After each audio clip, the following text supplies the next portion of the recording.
572 աստիճան, ներքին բակեր, խորշեր ու քանդակներ։ Կասկադը դարձավ ոչ թե պարզապես քաղաքի կենտրոնական եւ հյուսիսային հատվածները կապող կառույց, այլ մշակութային կոթող մայրաքաղաքի դիմագիծն ամբողջացնող հուշարձան։ Վերակառուցման մրցույթում ֆրանսիացի ճարտարապետի նախագիծն է հաղթել, որն ըստ հայ ճարտարապետների խախտում է կասկադը նախագծողների հեղինակային իրավունքները։ Այն մշակութային ժառանգության պահպանվող օբյեկտ է ու անհրաժեշտ է ավարտին հասցնել բնօրինակ նախագծին համապատասխան։ Հայաստանի ճարտարապետների պալատի խորհուրդը շեշտում է համահեղինակ 3 ճարտարապետներից մեկը ողջ է, ուստի պահանջում են նրան ընդգրկել նախագծային աշխատանքներում։ Կասկադ համալիրի կառուցված մասի ճարտարապետական նախագծում արգելված է կատարել փոփոխություններ առանց լիազոր մարմնի համաձայնության, իսկ դեռ չկառուցված մասում ճարտարապետական նախագծի փոփոխությունները կարող են կատարվել միայն հեղինակային իրավունքը տիրապետողների համաձայնությամբ։ Առաջարկվող վերակառուցման ծրագիրը ենթադրում է էական փոփոխություն, որը չի ստացել հեղինակային իրավունքը տիրապետողների համաձայնությունը։ Թեմայի շուրջ ներքին աշխատանքային քննարկումներ են ընթանում քաղաքապետարանում, տեղեկացրին ժամին։ Խնդրի վերաբերյալ վերջնական որոշում դեռ չկա։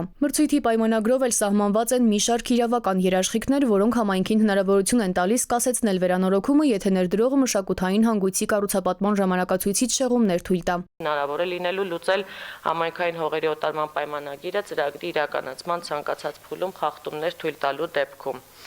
Այս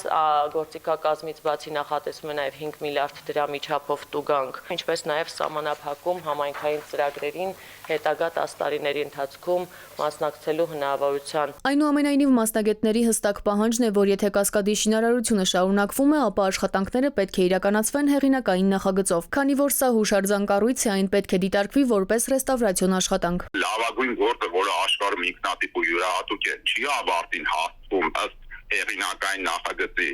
այսինքն դա արդեն իսկ մշակութային պստություն է, ոնց ասեմ, ասենք վեպը գրել է մարդը, մնացել է ձեռագիր, տպագրում են այն վերջի հատվածը, ինչ որ մեկ ուրիշ հեղինակ է լրացնում։ Չի կարող է նման բան լինել, էլի։ Պատկերացրեք, կառուցվել էր, քանդվել է հուշարձանը, հիմա նորից պետք է վերականգնվի, գծաձերական ամեն ինչ կա, հեղինակներից մեկն էլ կենցանի գործում է։ Ինչու՞ն է խնդիրը։ 20 միլիարդ 46 միլիոն դրամի ներդրում է առաջարկել հաղթող մասնակիցը վերակառուցման աշխատանքների համար։ Իսկ նոր նախագծում կասկադի պատկերն ամբողջությամբ այլ է, ասում է ճարտարապետն ու հավելում. Երևանը կկորցնի իր դեմքը։ Սիլվի Մուրադյան, ժամը լրատվական։